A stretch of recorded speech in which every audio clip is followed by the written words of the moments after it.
Nanga Parbat, the ninth highest mountain in the world, is a formidable challenge for even the most experienced climbers. To summit Nanga Parbat, you'll need 1. Extensive mountaineering experience. 2. Excellent physical condition. 3. Knowledge of crevice rescue techniques.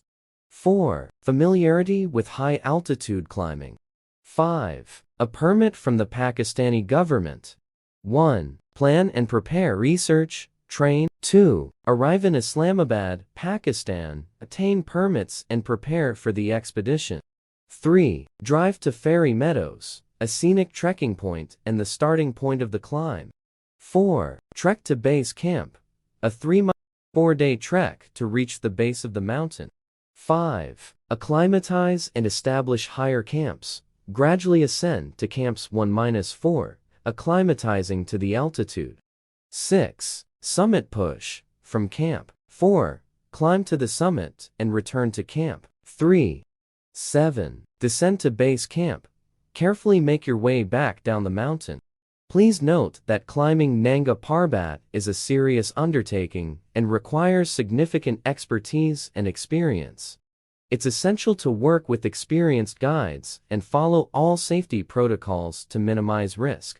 Additionally, consider following. Best time to climb, June to August.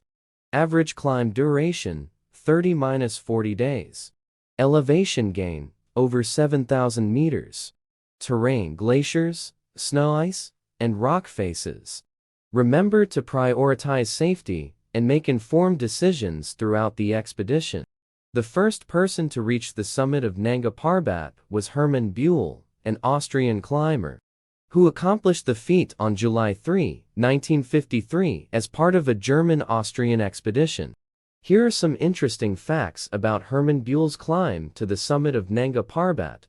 The final push for the summit was dramatic.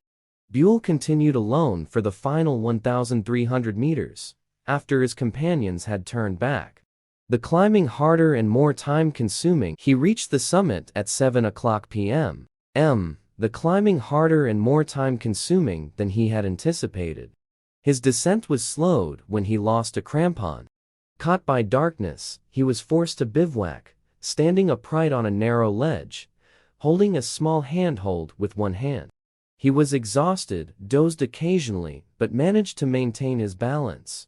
He was also very fortunate to have a calm night, so he was not subjected to wind chill.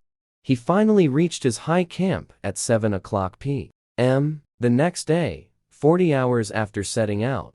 The ascent was made without oxygen, and Buell is the only man to have made the first ascent of an 8,000-meter peak alone.